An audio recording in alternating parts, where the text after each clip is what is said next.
Good day, I'm Bruno from National Homes, and I just wanted to talk to you about turning off your hose bibs outside. It's a very simple thing to do, but something that should be done every winter. I would suggest sometime at the end of November, beginning of December.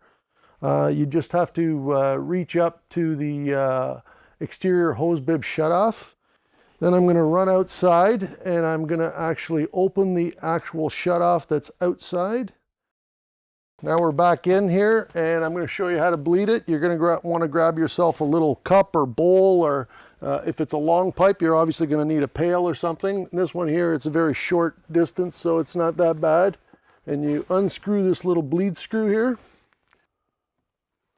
and it just catches any water that's remaining in that pipe, which in this case is very little.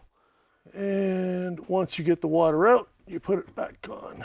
That's it. You leave the bleed screwed on, you have the shutoff off, and outside the actual shutoff is open, and you're ready for the season. In the springtime, I would go outside, you shut off the actual shutoff that's on the outside, come back inside, just turn this lever on. The bleed screw should be tight, but you can just check it before you actually turn it on, and you're done.